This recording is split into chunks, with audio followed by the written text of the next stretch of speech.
Welcome to Just an Average Fantasy Football Podcast.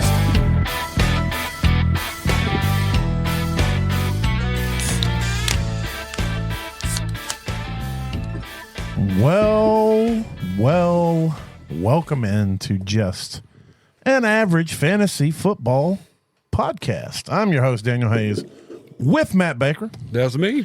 You can find us at avgffpod.com. And then there's buttons that take you all the cool places. Go to those places. Give us a follow. Give us a like. Give us a subscribe. Send us a review. And if you don't want to do any of that, then you know what? That hurts me a little bit. But if you just want to listen, actually on our homepage, if you scroll to the bottom, there is a player there. You can click on it and listen to us directly from the website. We are big time fancy stuffs. I'm basically writing code now, just creating websites. That's how we roll, and stuff. baby. Yeah, from scratch even. No, I'm just kidding. But yeah, go out there and give us some love, please. All right. Well, we'll talk about the Monday night game and all that went down, but the big news, let me hit the hold on, where's it at? Menu.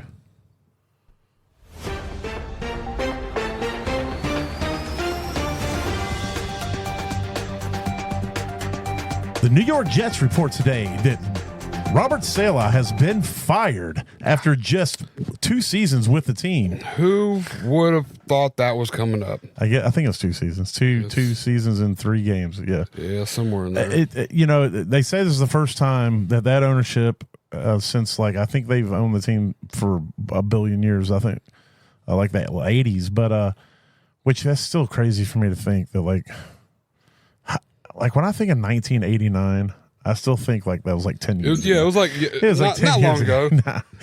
Oh, no, trust me. Every time I mention, I'm like, yeah, I've known him for 25 years. Oh, goddamn, 25 years.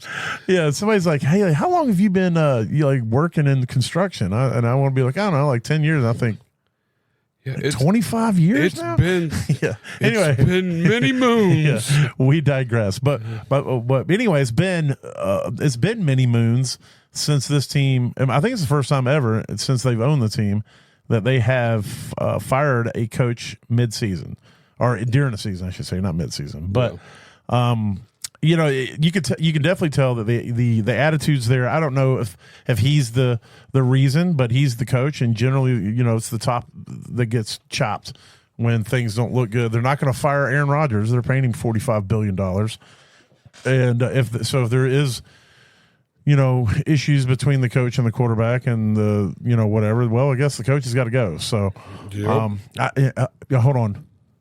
Allegedly. Yeah, allegedly. I want to say, I don't know of anything, but apparently they just brought him in, called him in the office, said, you're gone, and then had security escort him out. Didn't have a team meeting, didn't allow him to address the team. They're like, deuces. So, see you later. And it's crazy because if you think back when, I didn't watch all of it. I didn't watch the whole season of it, but I did watch a few episodes when they first got Aaron Rodgers and when they had Hard Knocks. Mm-hmm. And, the vibe there was they're saying was all gas, no brakes. And, we're going to go out there and we're going to win the Super Bowl and blah, blah, blah, blah, blah. And then Aaron pops his Achilles. But, it's it go from that high to this low in virtually a season. It's it's how quick things turn. They say what the saying is the NFL stands for not for long if you're not winning. So exactly, they believe they got a roster to compete. So and so I expect that they're going to go hard in the paint for Devontae Adams. And then there's reports on that deal is that it's getting close to it. There's what reports are saying is there's only one team currently that's offering what they want. Ooh. A second-round pick, and that is the Kansas City Chiefs. The problem is the Kansas City Chiefs are in their division, and they don't want to trade him to a division rival. They would much rather get him out of the conference if they can, but at least out of the division. So we'll see how that plays out. I think the Bills would be great. I don't know if the Bills can afford him. I don't know if a deal can be made. I don't know all the logistics. I haven't dove into it, but it hit me when I was leaving here last night and I was driving home.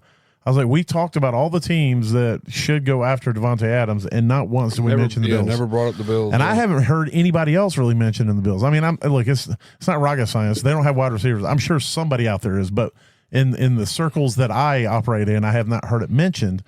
And so I think that would be crazy to throw him up there and put him up there with Josh Allen and see how that goes. So we'll see. I think a deal is going to be made sooner rather than later. I will hope it happens this week. Let's get it going. Let's get it done. Let's get him off of the injury report and back into lineups as quick as possible. Yes, please. Then there's reports there's speculation about Amari Cooper being moved as well.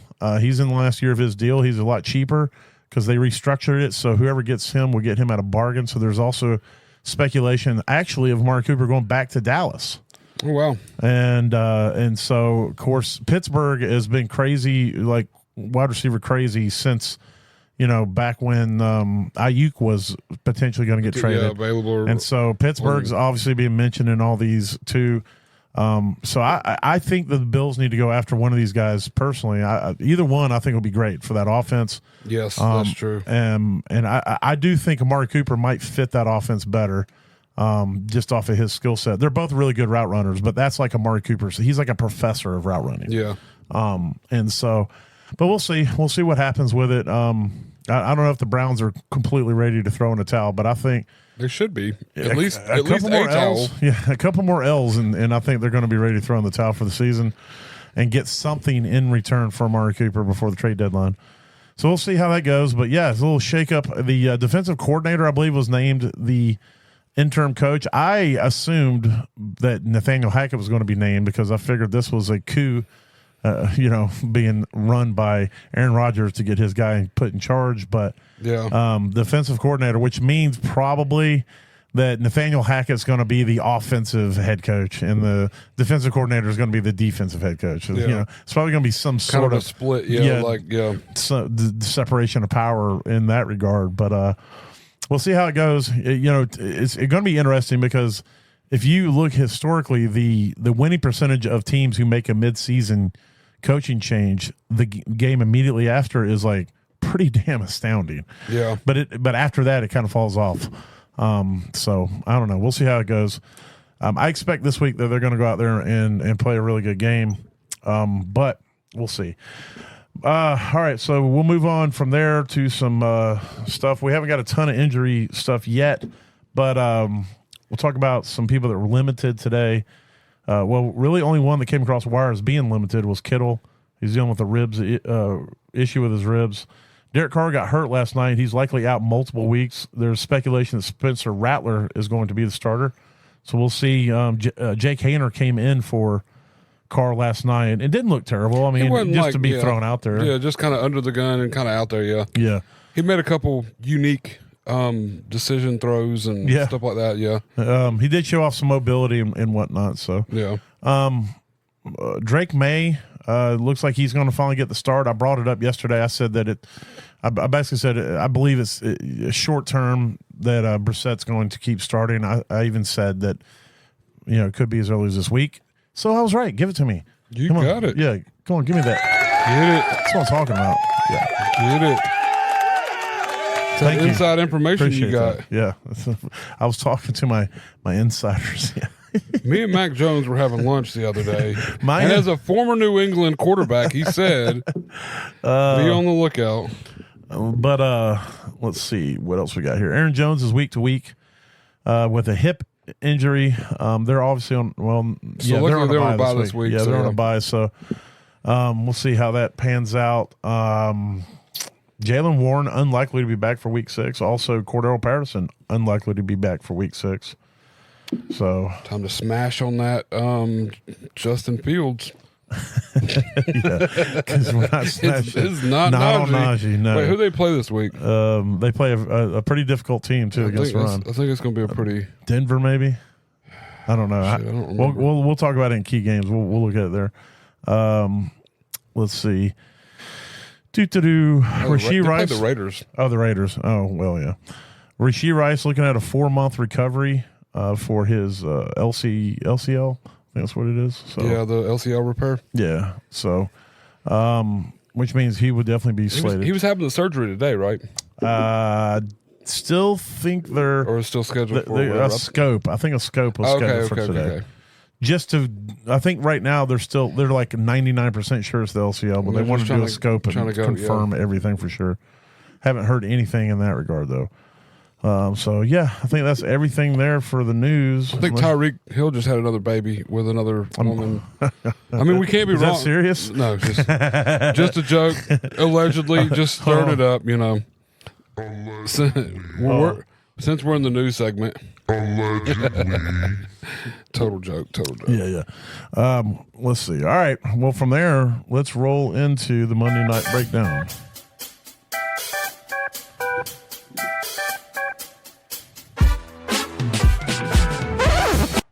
All right, the Monday Night Breakdown, we had the Kansas City Chiefs play. No, wait a minute. I'm thinking of the Sunday Night Breakdown. No. Why are you me? The Chiefs are on bye this week. No, this Monday night that just happened. Oh, last night. Breaking down last night's game. Yes. Oh. No. I'm like, wait a second. What are you talking about? The Chiefs don't even play this week. He got me all. I'm like, no, wait a minute. The Chiefs did play last night. I'm thinking key games and shit. No, we ain't got there yet. Look, we're going back because we got to first finish your toast to roast because you had players. Oh yeah, I did. I had last night. Who did I have? You had Juwan Jennings on your bottoms. I'm pretty sure. No, I didn't have Juwan Jennings. You had him somewhere. I had Justin Watson on that's who it. Justin Watson. Same guy. They're the same dude. Yeah, it's which didn't work out. But my other two bottoms would have done let me great. Give you, so. That was on your that one didn't do well. And then my streamer was Derek Carr versus the Chiefs. So. I mean, he was bummed most of the game, but he also got hurt. So yeah.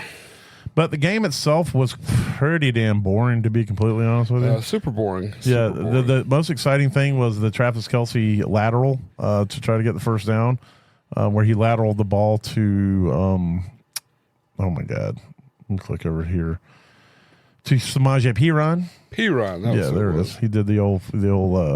Looked like he's playing rugby. So. Oh, they do it every day in practice, though. Yeah. Every day in practice. Yeah. And I think, honestly, I feel the most exciting thing about the game was that Brown Lettuce has been revived. Yeah, he's crispy lettuce now. He is now unfucked that guy. Yeah. Well, look, that name is just in our league. Yeah, but it's that's true. But it's what we know him as. Yeah. But yeah, no, it's because Juju. Just so there's understanding. We were talking about things in this world that are useless when we were talking about Juju a few years ago when he was useless. Yeah, it just wasn't working out. And I made the statement that there's nothing in the world more useless than brown lettuce, like rotten lettuce on the outside of a lettuce. And so it just stuck as a nickname. Yeah, now he's crispy lettuce because he was absolutely useful. But you did also change the name to Levis to Brown Levis. I did. Because he's useless as a quarterback. I'm waiting until after this week I can change it to Crispy Levis. No, that's not happening. I am not drinking that coffee. Please, God, don't let me drink. I'm going to be rooting for every Levis interception. I should be happy at least 3 or 4 times. Shoot for all of them. Yeah. But fantasy-wise, I mean, actually, Derek Carr didn't do terrible. He was 16 fantasy points. And he 18 for 28 for 165 and 2 touchdowns. So you know what? Let me revise that. It wasn't horrible for a streamer player. Yeah, he only played 83%. So if he'd thrown another touchdown, he could have. Could have been a nice game. So I do apologize. I wish I could reverse the sad trombone. The womp womp womp. Yeah. So it'd be yeah, that was we should never do that again. Yeah, I decided that from now on, no. You ever start something and get into it and you realize this is not as funny or as cool as you thought it was going to be? This is the worst. Rashid Shaheed had a good game. He caught 4 targets, had 86 yards and a touchdown. That dude is fast. Yeah. And we've been saying all season, if he catches that long touchdown, you're going to have a great game. But his targets have been going up a little bit, he was that 4 target guy, 5 target guy, but the last 2 weeks he's had 11 and 9. If he's going to get those kind of targets, he doesn't need to catch that bomb and still be viable. He was viable. He was the best receiver they had this week. Let's see. Their other wide receiver, Chris Olave, was non-existent. Two catches, 4 targets for 10 yards. Mason Tipton got just as many targets as well. So I'm like, who is this guy? I will say this: the Kansas City Chiefs, they focus on shutting down your top guy. Every week, if you look at who they designate the top guy being, that's who they go after, and they are very good at shutting that individual down. So, and they did it very well with Olave, which allows Shaheed to do what he did. Kareem Hunt had a good week. Kamara, he was solid. It wasn't great, but he didn't kill you. But Kareem Hunt looked good out there. 27 carries for 102 yards and a touchdown, and he caught a pass for 15. So I think until Pacheco comes back, Kareem Hunt's going to be. I think he's going to be money. He knows that offense better than almost everybody else on this team. He's still got juice. Yeah, everybody's talking about he lost a step. That's why he couldn't get a contract and this and that. But he's still got juice. Yeah, definitely. And then we talked about Juju. He put up 20 fantasy points in full PPR, caught 7 targets for 130 yards. So I think should have had the touchdown too if his hands weren't slippery, or bricked or whatever it was. He knocked that right into interception of that defender in the end zone. He ran it back out, big boy. Xavier Worthy saved his fantasy night with a carry, 3-yard carry for a touchdown, but he had 3 receptions for 25 yards. Mecole Hardman actually got involved in the offense a little bit. 4 catches for 33 yards.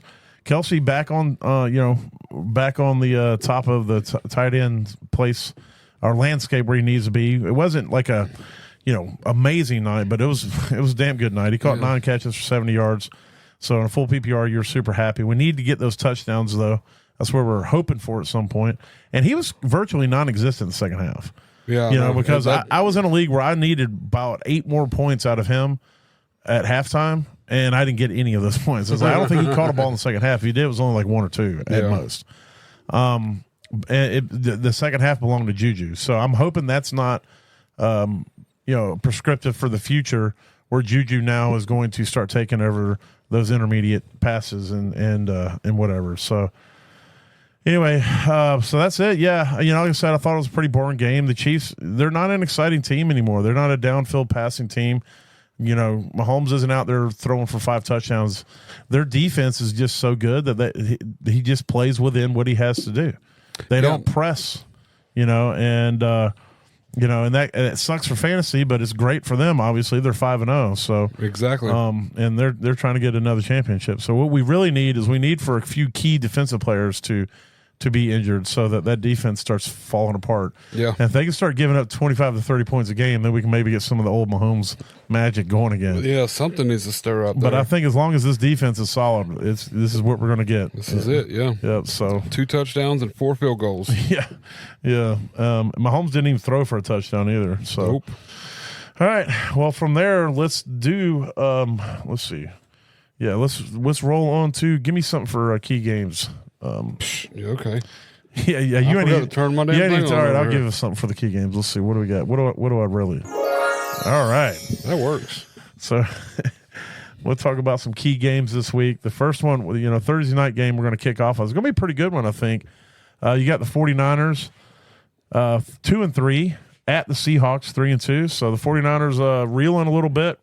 They just got beat by Arizona. So, they're playing in Seattle. Seattle is a team that is on the come up, I think, a little bit. And so I think it's going to be a good game. You got Brock Purdy at Geno. I'm putting both of them out there if I got them. Yes. I think they're both. San Francisco's defense has not been a defense that I'm particularly scared of like I have been in the past, you know? And, of course, Seattle's defense is not one. I mean, I wouldn't say that they're bleeding points, but they'll give up some points. Oh, yeah. And that offense moves so fast that they're one of the top teams in offensive plays. So that means that they're moving, and that gets the ball back to their defense pretty quick. So the other team also getting a lot of plays. Yeah. On the other side of the ball, Jordan Mason, Kenneth Walker, absolutely. They're both smashes in this game. They're in the lineup. Charbonnet against that San Francisco defense, I don't know. Last week, he wasn't hardly involved. He only played 36% of the snaps. He only played 42% the week before when Kenneth Walker come back. So he's virtually non-existent. But he is getting 5 targets in that little bit of playing. So I guess if you're desperate in a bye week and you got maybe some deeper flexes, and maybe you throw him out there and hope for 7 or 8 points. Yeah, it's crazy how many targets both the running backs are getting. I mean, Walker had 5 and 8 the last 2 weeks he's come back. It's this offense, man. It's just predicated on passing the ball everywhere you can. Brandon Ayuk, Deebo Samuel, they're in your lineups. I'm fading Juwan Jennings right now. I think with this offense rolling now, he's probably going to be relegated back to his role of non-existence. Last week, his snap percentages were still where he generally is, when he's doing okay, but he just didn't get any real quality targets.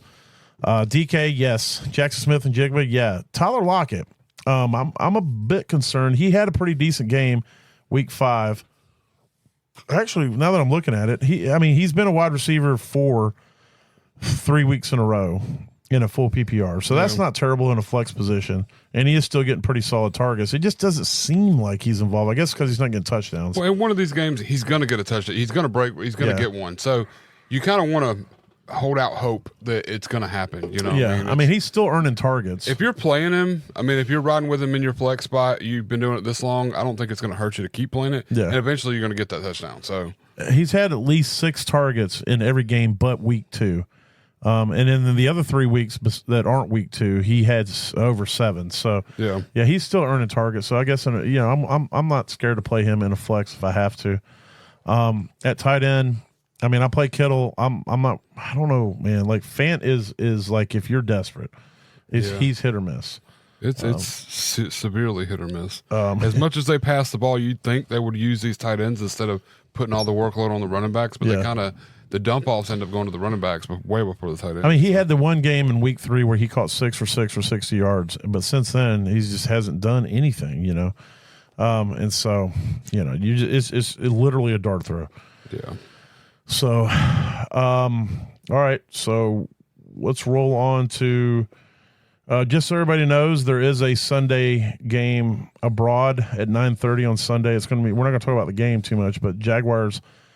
Quote at the Bears. They're playing in Europe, but just so make sure you understand that for your lineups. Get your lineups ready. They have one this week too. I like to treat those early morning games a lot like I treat the Thursday night. I don't like to put anybody that's in that in my flex. Yeah, I like to roll them out just in case something comes out before the games of those 1:00 games. Somebody I got to make some decisions on. Let's see. The Commanders at the Ravens. The Commanders are the talk of the town right now. Their offense is rolling. And they're 4-1. They're playing at the Ravens 3-2. Right now, Jaden Daniels is the QB2 on the season, and he is just absolutely balling. He's been the QB3, QB18, QB3, QB5, and QB12. So every week but one, he's been a QB1 for the week. He's running the ball. He's slinging the ball. The least amount of carries he's had in a game is 8 carries. So he's had 8 or more carries in every single game. He's had a touchdown in 3 of 5. He had 2 in week 1. So he's obviously you're putting him out there. Lamar, you're putting him out there. It's going to be. I think this game is going to be a shootout. I think it's going to be really interesting. It's going to be high powered on both ends, and it's going to be a back and forth battle between the teams. This is going to be a strategic. It's really. I'm going to say balanced on talent versus talent on offensive sides of the ball, both sides. So I think it's going to be more of a strategic kind of thing. We might end up seeing some trick plays that haven't come out in a while. Some interesting stuff, I think, just to kind of shake things up.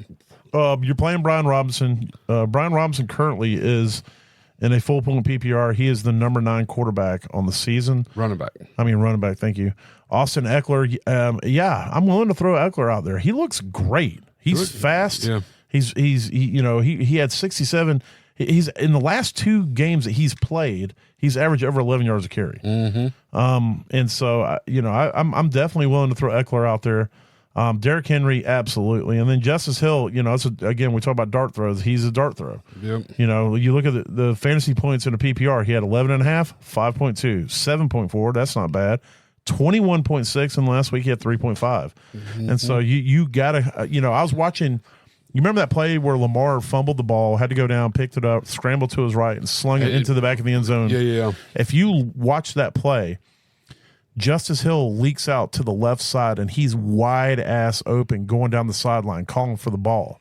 But Lamar can't look over there because he's trying to get the ball. Trying to corral the ball and then back. By the time he gets the ball, he's got to get out of the pocket and run for his life. Yeah. And he never looks over that way.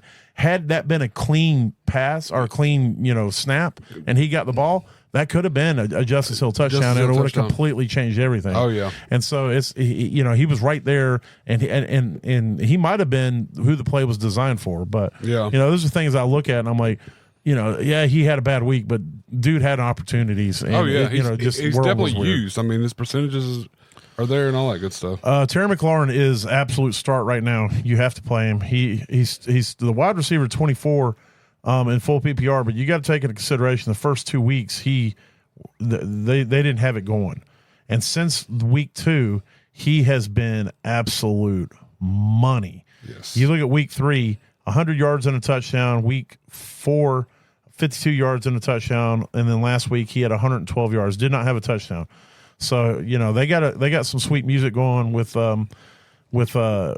Daniels, and of course this is the defense you want to play against because the Ravens' pass defense is garbage can, and of course Washington's entire defense is garbage can. It's a lot of back and forth on this game.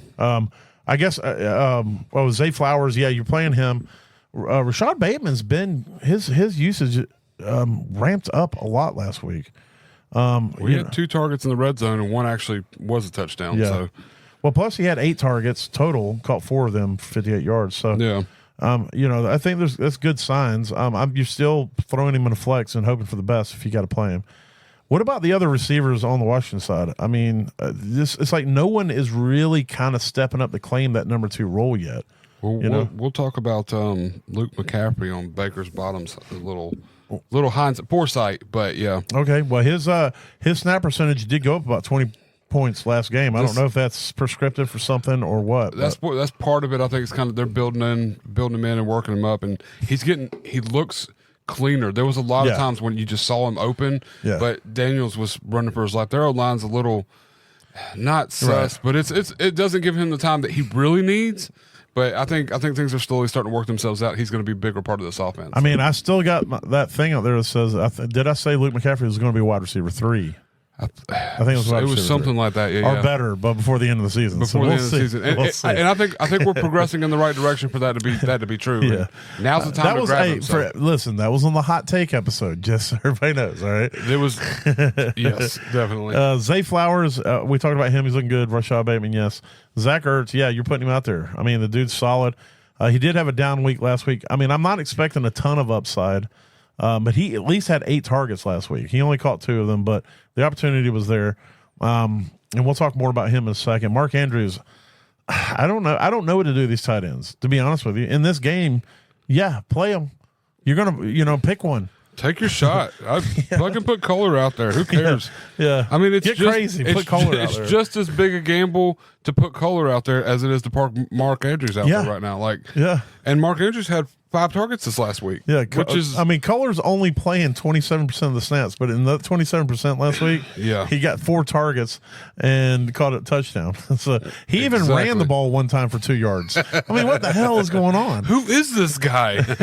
Isaiah Likely he only had 13 yards last week, but he had 2 touchdowns. So again, they're all dart throws. So good luck with that. Yeah, good luck sorting that out. Best of luck to all of you. The next game on the slate is the Arizona Cardinals, 2-3, at the Green Bay Packers, who are 3-2. Kyler Murray, it's not pretty all the time. He always starts out really good, and then whenever the script goes away, things get a little rough. It is kind of crazy how the game looks so complete in the first, 3 quarters of the first half. They script the first 15 plays, and he's everything's gold. Yeah, I heard on another podcast they should script like the first 100 plays. Jordan Love, I mean, dude's looked great when he's been out there this season. Last week was his worst week, and he was QB 14 on the week. And against Arizona, it's you're smashing him in the lineup. James Conner, you're smashing him in the lineup. Josh Jacobs, yes. Emmanuel Wilson, I'll throw him in a flex. He's getting opportunity. Last week he didn't do a ton with the opportunity, or the week before, but it's still there. Yeah. And so you're hoping for a touchdown, or for him to break a long one. But you could potentially get nothing. So it's definitely a boomer bust type play. That's the risk I'm willing to take. Marvin Harrison had a down week last week. It didn't look really good. He had 7 targets, only caught 2 of them. And so, we just hope that he bounces back this week. Michael Wilson, he showed up. He's kind of like that Kittle on a week, off a week. Mm-hmm. And so you got to figure out if this is his on week. Dortch had a terrible week last week. And so he's not really an upside play. I would say Michael Wilson or Dortch not really upside plays. Marvin Harrison's your upside play. Michael Wilson might be your safer play when it comes to just getting those 6 or 7 or 8 points. But Jaden Reed is a man among boys when he's on that field. Yeah, I'll smash all day long. Yeah, there's none ton of work is going on there. If you like watching your receiver drop passes and piss you off, then play Dontavian Wicks. All the passes. All of them. Romeo Dobbs, I'm going to say this is going to be a sneaky play this week. He bitched and moaned because he wasn't getting enough targets, and then they suspended him, and now he's back, and I think this could be a squeaky wheel game for him. He's out there for all the plays for the most part. He's got the most snap percentage of all the receivers, and I think that you might get a sneaky 10 catch, 84 yards, and maybe a touchdown game from Dobbs. It's crazy. The week that he was like complaining, he still had 8 targets. He just only caught 4 of them. It wasn't a big game. So, and he had 7 targets week 1. So, I don't know. Like, if he gets 10 targets, how many does he really catch? I mean, Trey McBride, yes. We'll talk more about him in a second. And then Tucker Kraft, he's being used. I almost used him as my tight end smash again this week, just because of him and Love got that sweet chemistry rolling right now. So. He probably won't be able to be on Baker's Bottoms anymore. No, it was 17% owned last week, and he's 91% owned right now. So. Yeah, definitely. Tucker Kraft is a smash. All right. I just want to hit on this real quick just so I can make fun of them. But the Cleveland Browns are at the Eagles. The Cleveland Browns are 1-4 against the 2-2 Eagles. Watson, no, put him on the fucking bench.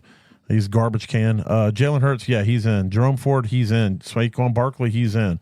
I don't need to go down that road a lot. But I did want to bring this up, and I meant to bring it up earlier when we were talking about Amari Cooper. Amari Cooper, 45% of the targets that he's got. He is the NFL's target leader.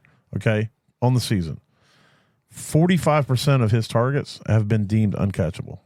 That seems legit. That's over half of his targets are uncatchable. So I just want to bring that up, but just under half of his card. Just under 45%. Yeah, just under half. You're right. My bad. I was like, just over half are catchable. Yeah, I'm like, where's this math going? Like, well, we all know that math and me aren't friends anymore. No, distant cousins maybe, friends no.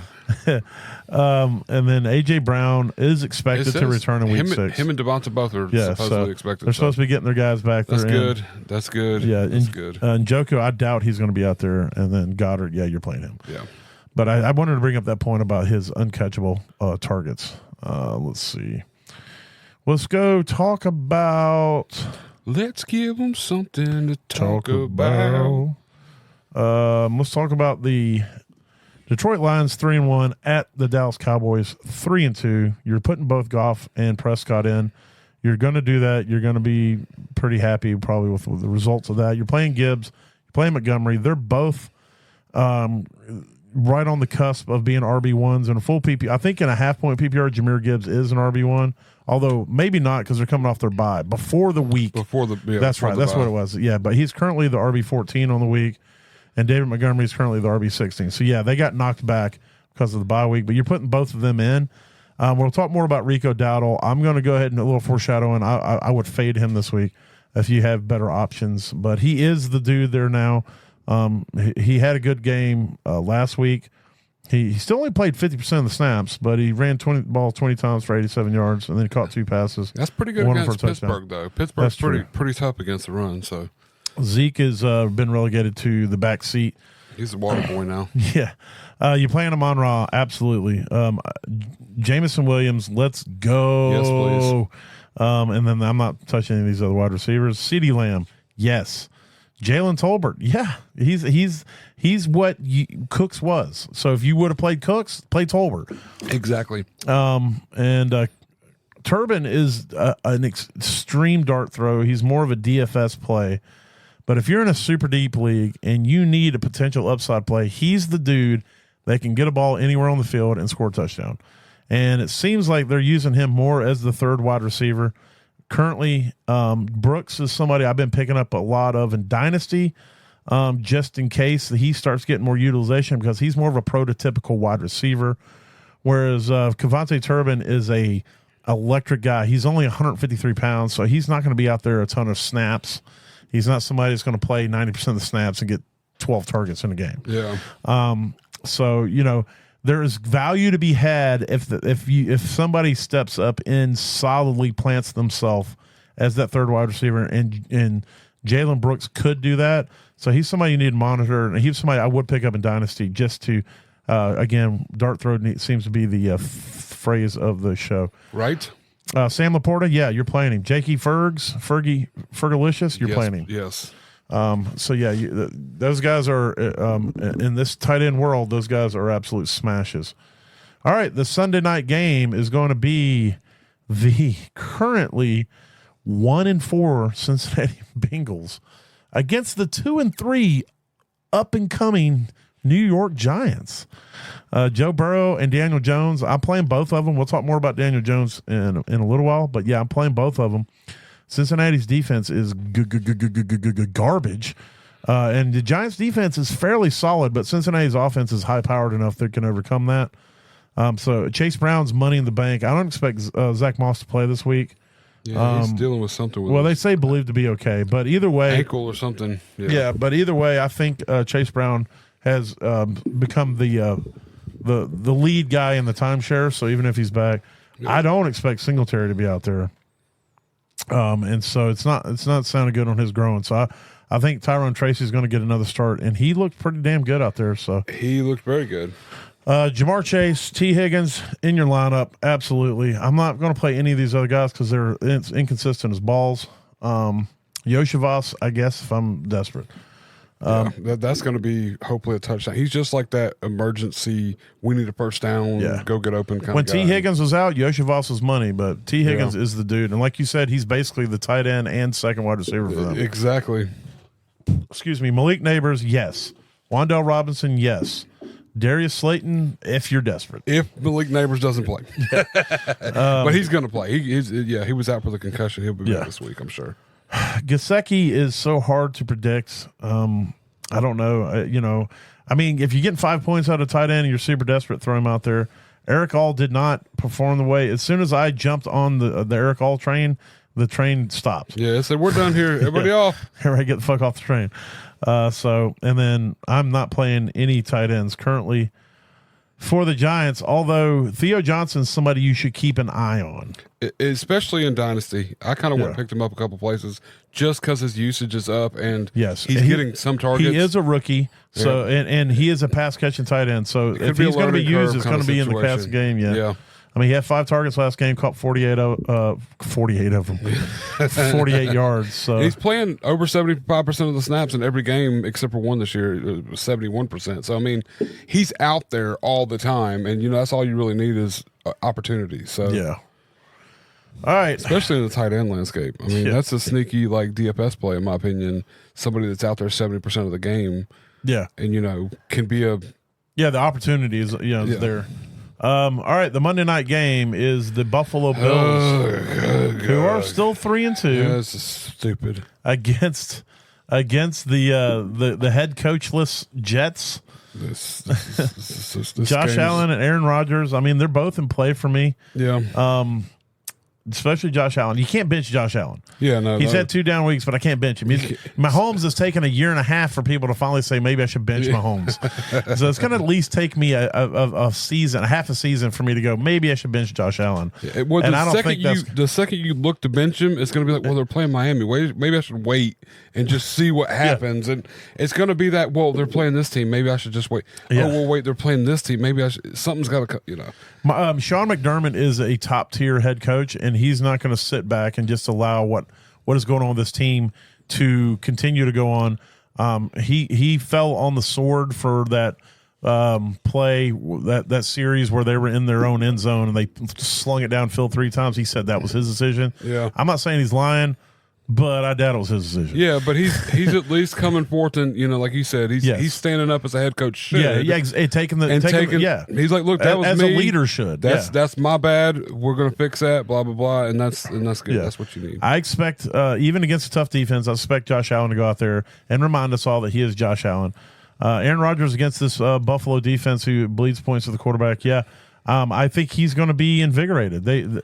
I don't think him and Salah got along, and I think that's going to kind of open it up, and he's going to feel a little freer out there. You can tell that it seems like he's been in got that stink face bad mood. So we'll see if there's sunshines and rainbows at the Jets facility this week. Damn, I just realized I probably should have smashed Breece Hall this week. James, yeah, that's speaking of that, James Cook, yeah, you're playing him. Breece Hall has had some down weeks. Last 2 weeks have been pretty bad for him. Been garbage can. I was listening, and I don't agree with this. This it was one of the worst takes I've ever heard by quote unquote experts saying that Breece Hall is worth a 3rd round rookie pick in Dynasty. What? Yeah, no. Okay, I'll take it. I'll give you a 3rd for Breece Hall. Yeah, that's what I'm saying. Yeah, because they were like, well, he's probably only worth a 3rd. But I doubt whoever has him will give him up for a 3rd. I'm like, no, I wouldn't give up Kareem Hunt for a 3rd. Yeah, no, that's much less Breece Hall. That doesn't make any sense to me. Yeah, no, he's still a 1st round value in Dynasty. He's a young running back who's had 2 bad weeks. Yeah, let's keep everything in perspective, everyone. Nearly his career, the 2 bad weeks. We're not even talking like, we're looking at this season as a little down. But before that, he was the RB13, the RB4, and the RB12. On the first 3 weeks, and then the last 2 weeks has been down. Yeah, no, and so it's like how quick he goes from a 1st round to a 3rd. That was one of the dumbest things I've ever heard. I immediately turned the podcast off. I'm like, I don't know. I'm not listening to these clowns anymore. Yeah, I'm done listening to this. Yeah, Braylon Allen. Yeah, I think he's a solid play at flex. I mean, again, he's boom or bust. But if he does break a touchdown, then you're going to be happy. And if he gets involved in that passing game, he's going to be happy. Well, that and against Buffalo, and with Aaron Rodgers having the ankle injury, he says it's fine, but still, there could be a chance it becomes a run game against Buffalo's weak fucking defense. That's a great point. We could be looking at Braylon Allen finishing up there in the top with Breece Hall this week. If Shakir comes back, I'm still probably fading him because Jets are hardcore against wide receivers. I'm fading Keon Coleman as well. All of their wide receivers, I'm fading them, and especially this week against the Jets. You could even watch it. I mean, none of them are consistent, and I mean, I want Keon Coleman to work out. I want Curtis Samuel. It just isn't. That's all I can say. When I'm saying I'm fading him, what I mean is, obviously you don't have better options. You're playing these guys. Oh yeah. But if I got Jacoby Myers, I played Jacoby Myers over all these guys. Yes. And that's even against them playing against a tough defense. Yeah, exactly. So, Garrett Wilson, I'm playing him. He got fed last week. I don't know. I don't want to play any of these other guys because you're 100% looking for touchdown upside. Allen Lazard, well, I take that back. I should have looked at Allen Lazard's usage before I said anything. He's had 8 and 10 targets the last 2 weeks. Hasn't done a ton with them, except he did catch a touchdown last week, but he's still getting opportunities. So check that. I would play Wilson and Lazard, but I'm not playing anybody else if I can get away with it. I'll play Kincaid, but he has not been doing what I've been expecting. Yeah, not getting out of him what you wanted. Yeah, he's had one good week 3. Outside of that, he has not been good for you. I mean, he's been okay in weeks 2 and 4, but outside of that, he's been more of a burden. Last week, he missed a couple good ones, some that he should have had. Like it was, you don't even have to be a good receiver to have caught him. Allen laid it in his arms. In 2 of them. So. Conk Daddy had a pretty decent week last week, so I'm wanting to put him out there. The last 3 weeks, he's had 6, 8, and 9 targets. He's definitely getting a lot more usage than offense. So, you're hoping he's got to get the targets because I don't think he's going to get the touchdowns. So, but you never know with Rodgers if they start trying to utilize him in the red zone. Maybe he can get you a couple and really light your world on fire for the week. He's been a little more consistent than any of the Bills receivers. So I mean. Last 3 weeks, I'd play him over Keon Coleman, Curtis Samuel, and Mac Hollins. So, I mean, you can take that with what you will. But that's true. All right. Well, from there, let's roll on to the bottoms. Unless they happen to be power bottoms. What's a power bottom? A power bottom is a bottom that is capable of receiving an enormous amount of power. Actually, Mac, you got it backwards. You see, a power bottom is actually generating all the power by doing most of the work. Does the power have to do with the size or the strength of the bottom? Now, Dennis, I've heard that speed has something to do with it. Speed has everything to do with it. You see, the speed of the bottom informs the top how much pressure he's supposed to apply. Speed's the name of the game. Right, Speed's the name of the game. Exactly. Speaking of speed, no. So last week with the injuries and the bye weeks, it kind of like depleted a lot of waivers. There's not Yes. a lot of running backs out there. Yes. Running back is super hard. Like, I mean, I was trying to find one, and I mean, the best I can come up with is like Amir Abdullah, but I don't really trust it because they're playing Pittsburgh, and Pittsburgh. Well, I'll tell you what. Decent, I'll give you. I won't call this a bottom. I'll just give you somebody. If you're super desperate, if you're like an 0-5 team, and your running backs are garbage can and like there might be some teams that are having trouble fielding, a running back. Go ahead with your bottoms, and I'll try to find the guy that I'm looking for. So, like, I looked into most of the running backs that you would consider kind of a bottom are all really owned pretty high percentage because of injuries and bye weeks last week. I mean, like your Trey Sermons and your Tyron Tracy's and all these backups. Who we got? So his name is Aaron Shamplin, and he is, with everybody being out, with Warren being out, and with Cordell Patterson being out. Yeah, with the Pittsburgh. He is technically the backup for Najee.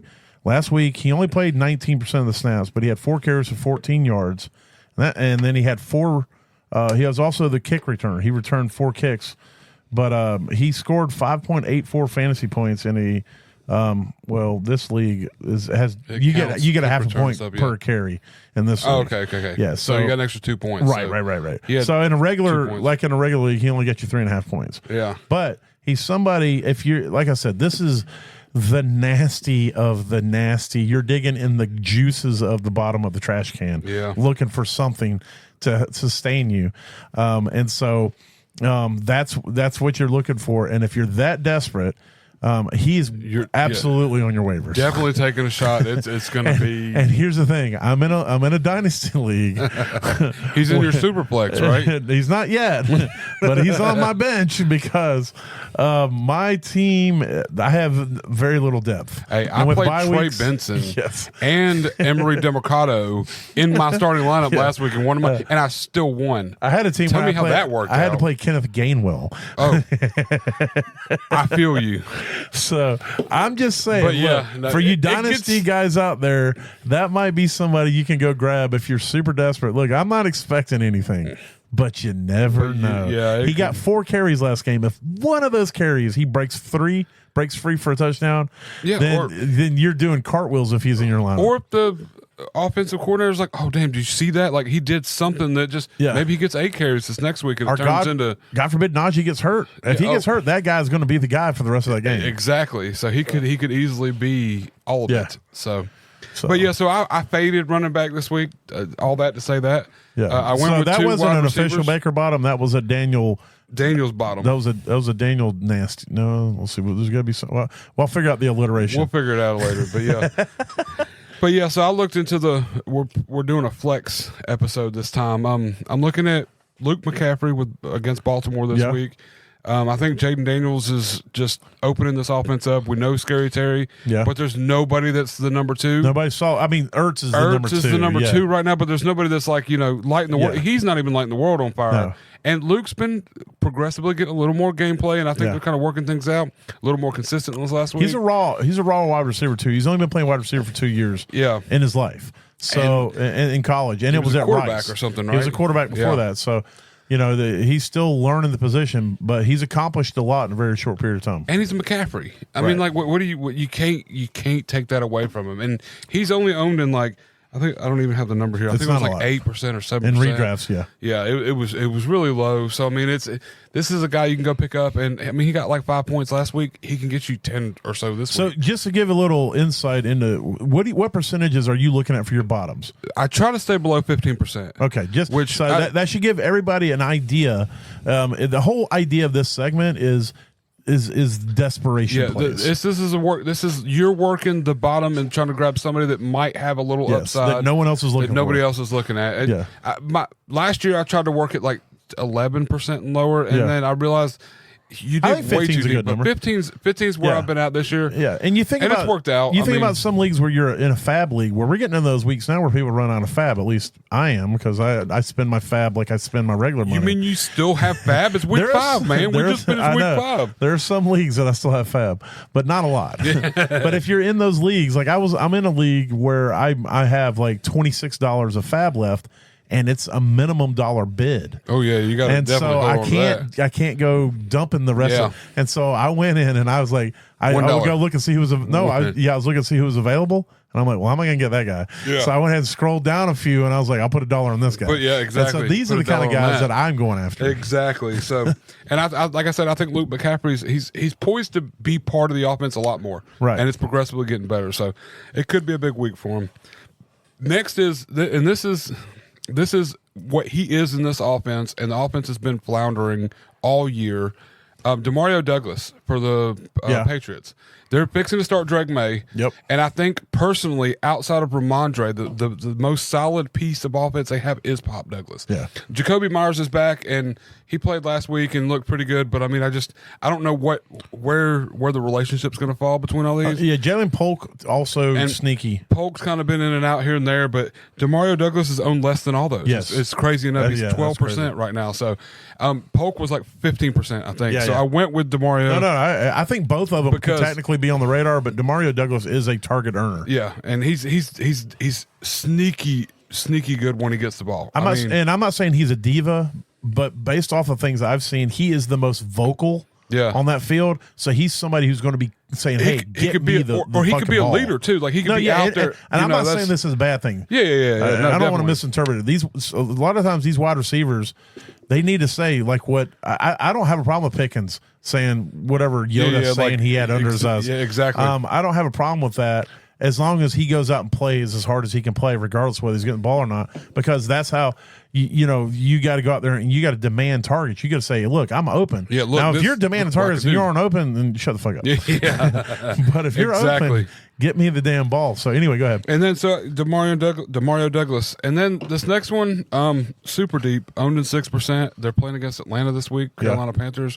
But I'm going to say Jatavian Sanders. Yeah, Is that he's how a you tight say it? end. Yeah. Tight end. This is tight Tommy end Tremble play. went down. He's hurt. And he got a lot more play this last week. Yep. He was out there higher percentage, and he's uber talented. We knew before the draft. He was and my into the draft second and all. tight end over Sennett when coming out, and then he fell over the fourth round. So he's a very athletic tight end. He's talented. super raw, but Yep. he's very athletic. And I think this could be a big game for him because I mean the Panthers coming off of a pretty ugly loss. They got their cheeks clapped by Chicago. Yeah.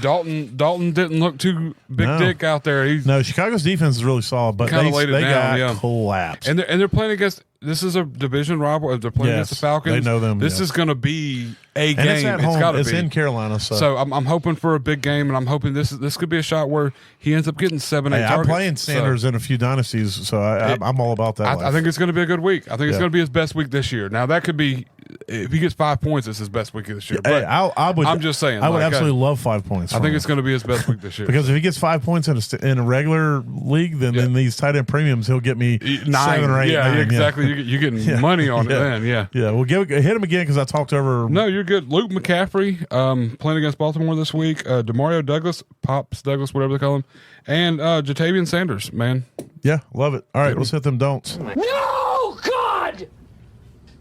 No, God, please, no! No! No! No! I can't. I love that. I cannot hear that clip. That clip doesn't really fit the don'ts. Yeah. It just makes me laugh. And it was the first thing I thought of when I was like, "What kind of clip can I get for the don'ts?" I tell people not to do this. Yeah, and so it was Michael Scott yelling no. So all right, the first one I'm going to yell no at: do not play Trevor Lawrence against Chicago this week. I just told you how good Chicago was against quarterbacks. Just so you have an idea, here's the points they've given up by week to the quarterback position. Week 1, they gave up 6 points to the quarterback. 2, they gave up 17. That was their high point. 2, 3, and 4 in the last 3 weeks. Now, I'm just saying, none of those were against these high-powered quarterbacks, but guess what? Trevor Lawrence isn't high-powered either. No. And so I'm just telling you that it's most likely Trevor's coming off a good week, but I think it's going to be That was coming off because a of his good week. birthday, man. Yeah. That's why he was out there doing so good. It was because he's playing the Colts. So, but it was That was his birthday going to gift be honest from the NFL. Yeah, there's only one reason you got Levis as a top 10 quarterback this week because he's playing the fucking Colts. But Chicago are not the Colts. They are They are a lockdown defense against fantasy quarterbacks, and so bench Trevor Lawrence, and then you'll thank me. I've never been that adamant. Usually, I'm like, hey, if you have to do it, but I'm just saying, if you can go get, I don't even know. Will Levis. That's an interesting point. I'm just saying, like, you know what? I have to think about that for a second. This is an interesting concept, right? I would play Will Levis against the Colts over Trevor Lawrence against Chicago. Against Chicago. Yeah, I would absolutely, if I had to choose, first of all, I would be living a miserable life if I'm in that position. And anybody out there who might be in that position, I just want to say my heart goes out to you. I just want to tell you that you have all of my sympathy and love that I could pass on to you, because that is a terrible place to live in a world where you got to choose between Trevor Lawrence it's a bad place. and Will Levis. But I would choose Will Levis this week, so that should tell you how much I feel about it. My other don't is Keon Coleman versus the Jets. The Jets are 6 against wide receivers, but they don't. There's nobody on this Baltimore wide receiver room that is scary, and so if there's nobody that's scary, that means that everybody gets shut down.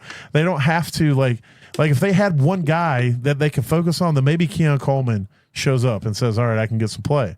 But if Sauce Gardner doesn't have to focus on one guy the entire game, that means he's going to have a chance to focus on every guy during that game.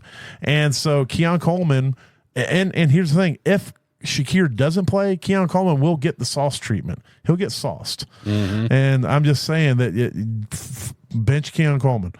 And then I can't tell you to bench Rico Dowdle, because the running back landscape a lot of times, especially when we get this far into the season, is an abysmal land. I just gave you the 3rd or 4th string running back from Pittsburgh as a possible play, because I know there are teams out there who are hurting for running backs. And so, but Rico Dowdle, if you play him, just know that he's playing against Detroit, who's coming off a bye, who is at number 6. This is without them having played last week. And so, but they're the 6th overall toughest defense against running backs. They don't give up points to running backs. I think they've had one game all season that they did. And so I'm just telling you that Rico Dowdle's not good enough to be one of those teams that are one of those players that lights Detroit. Yeah. So Aiden Hutchinson's going to have his number. Yeah. It's pretty much what you're saying. He's going to shut him down. So, a lot of times you hear us talk about pass funnels and run funnels. And basically that means that if a team is really good against one side of the one thing or the other, if a team's Baltimore, they shut the run down, but they are shit against the pass. So they're a pass funnel, which means any team that comes in and plays them knows they're weak against the pass and knows they shut down the run. So they design an entire offense for that game to just sling the ball. You look at what Cincinnati just did to them, and so Detroit is a pass funnel, and their pass defense isn't terrible, but nobody tries to run against them. So just for numbers, you know what James Conner put up against them in week 3? Like 3.5 points. Yeah. So, and James and how many times did he run the ball? Conner, 9 times. Yeah, he ran the ball, and so for 17 yards. They held him to 17 yards on 9 attempts. Yeah, and so Rico Dowdle is not going to. I don't expect him to do much, but again, I understand that, if you're looking at him, or you're trying to figure out if you're going to play, the 4th string running back from the Steelers. I guess I'll be playing Rico Dowdle. You got to do what you got to do. But I'm saying if you have better options out there, I would play not Chris Brown. So Chase Brown. I would play Chase Brown over him. I would play Tyler Algier over him, even as a backup. I would 100% put Tyler Algier in over Dowdle. Tyler Algier going against Carolina, who is terrible against the run, who he gets tons of touches. And so I would expect Tyler Algier to have a better week than Rico Dowdle. That gives you an idea of what I'm talking about. On limited touches, too, like you said. All right. So from there, let's roll into that smash. So hit that kaboom for me. Kaboom. There we go. All right. My quarterback smash of the week is Daniel Jones versus Cincinnati. Cincinnati, they're terrible on all levels. They're a pass or run funnel. Whatever you want to do, you can do it. They're just a funnel. Yeah. But the thing is that they are also a high-powered offense, so that generally means the other team, like what you got last week with Baltimore, is going to have to pass to keep up with them. Daniel Jones has been pretty damn solid here of late. I think that he started hearing a lot of things, and I don't know. Even without Neighbors last week, he looked pretty damn good. Yeah. And so I think Daniel Jones is becoming a solid play when he plays against weak defenses. Yeah. And Cincinnati is definitely that. So Daniel Jones versus the Cincinnati Bengals is my quarterback smash of the week. So who's your quarterback smash? Speaking of pass funnels, we talked about it earlier. Jaden Daniels versus the Ravens this week. Yes. This is going to be like an all over the place game, and I think Jaden Daniels is just going to come out there and be like, "Look, Lamar, you are the man right now, but I'm the man from now out." Yeah. And there's going to be a lot of lot of tension in this. Not tension, but there's going to be a lot of. Well, let's see who's got this. I mean, Jaden Daniels is the future of this league. And Lamar Jackson's still young enough and still part of the league. But here's the thing, though. I think Lamar is going to play really good, too, because he's super jealous that Jaden Daniels looks way better. Oh, yeah. Oh, no. Look, half-ass Jaden Daniels is better than ugly Lamar in the looks department. I don't know about the football department. We're going to have to see how this plays out. But looks department, yeah, no doubt. Anyway. No doubt at all. But, yeah, so I'm smashing on Jaden Daniels this week. And then I went with a wide receiver. I probably threw you for a loop when we talked about it. I'm going with Deebo Samuel this week. You did. I thought you was going to go with Ayuk. You're talking about a San Francisco wide receiver. I like the Deebo Playing against the Seahawks. I mean, he last week was coming back off the injury. He was out there limited usage and stuff. But Ayuk stepped up last week. We saw what we wanted out of Ayuk. We finally had a good game out of him, and I think that's gonna. I don't know. I don't really want to predict what's going to happen, but I think Deebo gets worked back into this offense. That's what we're doing here. We do predict. Yeah, I think Deebo gets worked back more into this offense like he was, and the Ayuk is still going to kind of play out, and we're going to see like we did last year, where it's like 1 and 2 instead of this. Where's Ayuk and Deebo does half-ass kind of. Yeah. So I'm hoping that I think Deebo's going to smash this week. I like that because we talked about Seattle as being one of the faster offenses. And to give you an example of that, Seattle is the number, 1, 2, 3, 4. They're the number 9. They're tied for the number 9 fastest offense in the league. They run the most plays, which means they just get out there, they get going, they want to run. They want to get the ball downfield, and that's fine. If Washington's the same way, but what that does is it puts extra pressure on your defense because you're generally, if you're scoring fast, but if you're 3 and out, you're 3 and out really fast too. Yeah, exactly. And so you're giving the ball back to the other team a lot. And in doing so, you're going to give San Francisco is a very efficient offense. And when they start clicking, things can get nasty. And we all know what Deebo can also do in the run game. Exactly. So if they start utilizing him there, he's nasty all around. Well, my wide receiver smash of the week is DJ Moore versus Jacksonville. We just saw what DJ did. What DJ did. You see what DJ did? Against the Panthers. And Jacksonville's defense is not very good either. And I think that he's getting the targets. He's their biggest downfield threat. Currently, I think Odunze is going to become that later. But right now, DJ Moore is their offense when in the passing game for the most part. And until Keenan Allen's heel gets 100% and Odunze gets the rookie vibes shook off of him, the consistent dude is DJ Moore. He's proven that week in and week out for that offense. And, I think also Caleb Williams is starting to, playing weak defenses is helping. Yeah, but him to start coming to his own. He's starting to find himself.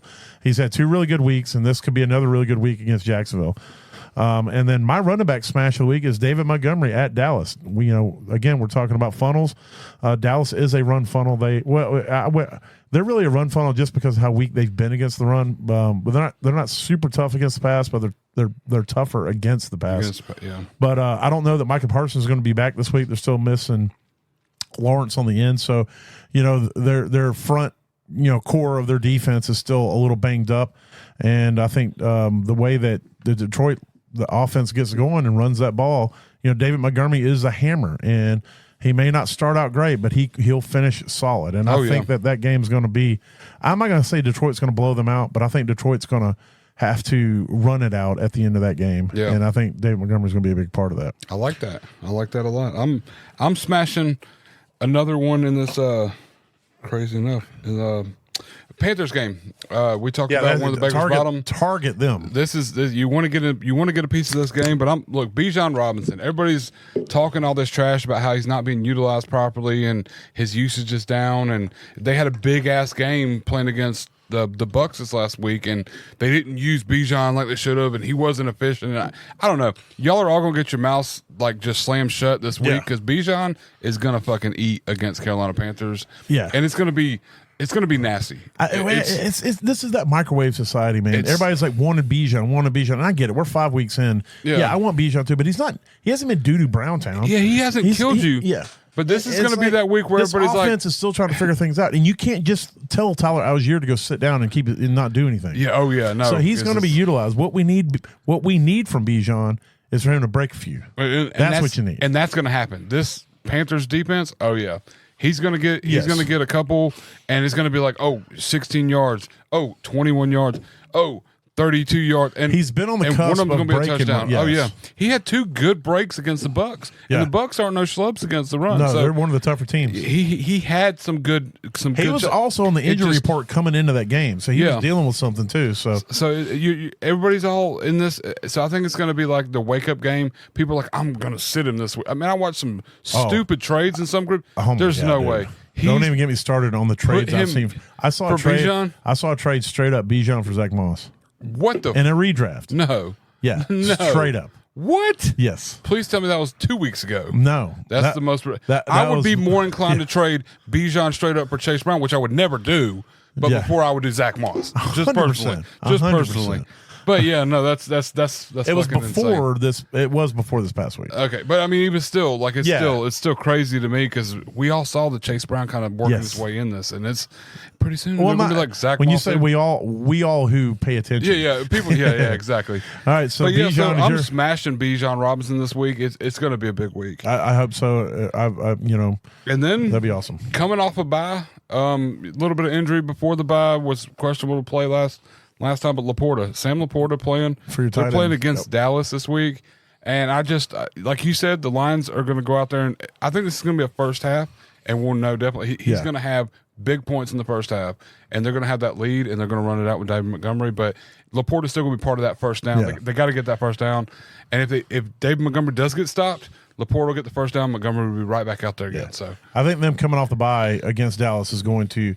They're going to light it up, and the only thing is Dallas going to be able to stay with them is what I'm predicting in this game, which means it's going to be a 13-10 game. I'm going to be like, totally called that. Yeah, right. We nailed it, or it'll be like a 66-91 game, and we'll be like, holy shit! I told y'all. And Laporta's got 6 touchdowns. That'd be insane. And it'll be like, well, crazy. who's holding the Madden controllers in this game? Right? Like, exactly. All right, well, Trey McBride is my tight end smash of the week. He's playing at Green Bay. I think both tight ends in this game are probably going to smash, to be honest with you. Yeah. I thought about doing like a dual smash, but I'll stick with Trey McBride. He when guys come back from a concussion, it's generally a week or two before they're really back to where they are. This will be his second week back from the concussion. And he just barely missed a touchdown last week, or he had one called back. He had one called back. That's what it was. And so I think that for this offense, for Arizona to feel good and to function right, especially if Marvin Harrison Jr. is going to have down weeks, Trey McBride is going to have to carry it. And this could be a week that he carries it. And so, Trey McBride against Green Bay is my smash of the week. He had 9 targets and 6 receptions this last week for 53 yards. Yeah. And like I said, the touchdown called back. So right, and he has that touchdown, then he's almost smashing. 20 points. Yeah. All right, there it is. Getting ready for week 6. So we're right in the midst of crazy bye weeks and things like that. But here's a couple tips I want to throw out there for the redrafts or anybody who cares. If you're making trades, right now's the time to make trades on guys that have already had their buys. If you can trade people who haven't had a bye yet for people who've already had their buys, you're getting an extra week of scoring from a player. Yeah. It is prime time to do that. So you got these guys that just came off their bye. Start looking at the players that are on a bye now. And another thing is trading for players that are on a bye. You go look at a team who's, oh my God, they don't have anybody to fill a flex position. And some people panic. I've been playing long enough. If I got a team going into a bye week that's only got one loss or no losses, and I'm like, oh man, I'm probably going to catch an L this week. I'll take an L on a bye week to keep the players to hold the guys who you are got. kicking ass. Yeah. But some people panic, or people who are needing a win. You can go get these bye week players off of them for players who are playing now, and then get your team stocked up. So if you're a team that is already at the top and you just need to tweak your wide receivers or running backs or tight ends or whoever it may be, quarterback, then you go look and say, so-and-so's on a bye. Let me shoot this guy a couple offers and see if I can get him for players that he can play right now. And I'm not telling you to like give him scrubs, but you're always trying to upgrade. And so if you can look definitely. at it, and so it's like a win-win. You're helping this guy try to get a win this week, and you're trying to upgrade from it because you're going to have to eat the bye. And so, just these are things that you can try to do, the things you need to be looking at in redrafts. And it could work in Dynasty too, but it generally doesn't because the benches are so deep.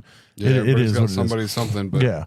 But, these are just little things coming up with these bye weeks you need to be looking at. Also, look ahead on if you play in leagues with defenses. For example, the Minnesota Vikings, they're on a bye this week. Well, guess what? In one of the leagues I'm in, that's just a standard, not a standard league, but it's not anything crazy scoring. Minnesota is the number 1 defense. They're the number 25 overall scorer in that league. In the league, I've got them in another They're league where a they're top like 30 scoring. I'm sitting with them on a buy assets. on my right now. Yes. In my lineup. I got a league where I don't want to drop anybody off my bench. Yeah. I like everybody on my bench. I have no injured players to put on IR. I'm going to roll this week without no defense. Now here's I'm what doing it right now too. Yeah, so. I'm gonna have it. Now I will say I'm 3-2 in that league. Yeah. If I roll into Sunday, both the Monday night defenses are currently on waivers. Available. If I roll into Sunday night, and I think I can get a win if I get a defense that puts a few like 5 or more. If I can get a defense 5 or more, I need to win, or 5 or less, I need to win. Yeah. I might get crazy, but otherwise I'm going to roll because that's how good Minnesota's defense has been. So you go look at that, and you can try to scoop them up and get them on your bench because people are going to be dropping that Minnesota defense. Another thing with these kickers get dropped. I don't know who the top kickers are because I fucking hate kickers, but these are little things you can do. If you're in IDP leagues, these are little things you can do to try to better your team and buy yourself a few more points if you can afford to do so if you're one of the top teams. So just want to throw those suggestions out there, give a little bit of advice to help you maybe finish average in your leagues. Get to that average. And I just want to say too, like we're at week 5 right now. If your team's 4-1, don't freak, or excuse me, 1-4, don't freak out. You still got 7-8 weeks. Play the waivers. Don't give up on your team. There's so many people in a lot of these leagues that are like, I'm watching it. I'm playing one this week right now. He's quit playing his team, and he's not even playing his team. Last week he didn't play his team. Don't give up, because I'm telling you, there's been so many times. I was 0-5 in a league last year, and came back and was 7-5 and made it to playoffs. So you can't. I was 0-5 in your league the year that we had 10 players in it. Yeah. And the only playoff was the championship week. That one. Yeah. You have one champ. And the top. We went all the way to week 16. Yeah, in that, or week 15. Now I had extra weeks to do it, but I didn't make it to the championship. But I got within one game. And that's the thing. Like I was talking to a buddy of mine today, and I'm like, he's like, "How you doing?" And I'm like, "So I'm 2-3 in this league. I'm 3-2 in this league. I'm 2-3. I'm 4-1. I'm 1-4." And he's like, "Oh, dude, you're like losing in 6 of your leagues." And I'm like, I'm not losing. No. This is way too early to call a loss. No. Because there's weeks that you have no control over. Never give up, never surrender. But you got to always churn. In redraft, there's no other option. There's no other option in redraft but to just keep fighting. Exactly. Because eventually, if I get to where I know I'm not making the playoffs, now my goal is to knock other motherfuckers out of the playoffs. Take people out with me. I'm going to take people I'm with bringing me. you all down. So every week, I'm trying to trust me. I'm stealing. If I got the high waiver, people are like, "Why are you still taking stuff when you have no shot at the playoffs?" Because I'm trying to knock you out of the playoffs. Now you don't have a shot at the playoffs. That's I'm 100% the same way. If you're not playing defense, you're playing offense. You're not playing offense, you're playing defense. So that's the whole goal of it. It's strategic no matter how you do it. Make it fun, but don't give up. It's week 5. And if for no other reason but to keep competitive balance. Yeah. If you played your team up till now and everybody that's played you had to play you playing your team For that, yeah. then for everyone else who plays you should also have to do that. that. Exactly. They should get the same amount of effort just for the competitive balance. I of hate it all. playing someone week 2 who played their team and beat me by 3 points. Yeah. And then after week 6, stopped playing their team and never put up over 40. And everybody, yeah, and everybody else just got gets wins. gets a guaranteed and I dub. took a loss, Right. and I'm out of the playoffs by one game because Exactly. that guy played his one game. Right. Yeah, no. So Yeah. always play your team. Just keep fighting. It's always a good Yeah. fight. You paid, even if you didn't pay money, it's a free league. You accepted the invite. You joined it. Yeah. You committed. Play your damn team. Yeah. Play it out. 100%. Love that. I just wanted to say that. Yeah, That's no, I I'm was all saying. about it. Babe, anything we say or do helps you get to that average place in your league. That means we did our jobs, because if you finish average, you didn't finish last. You don't. So we hope you guys have a good week out there. We will be coming back either Thursday or Friday with the DFS show. We always shoot for Thursday, but Friday is the buffer day, unless a hurricane blows through or something crazy. And that is the DFS show is the one show we'll scrap if there's any extenuating circumstances. So, but otherwise, we'll do our best to be back there and try to get as much content out for you guys as we can. So, hope you all have a good one. We'll talk to you later. Later. Holla.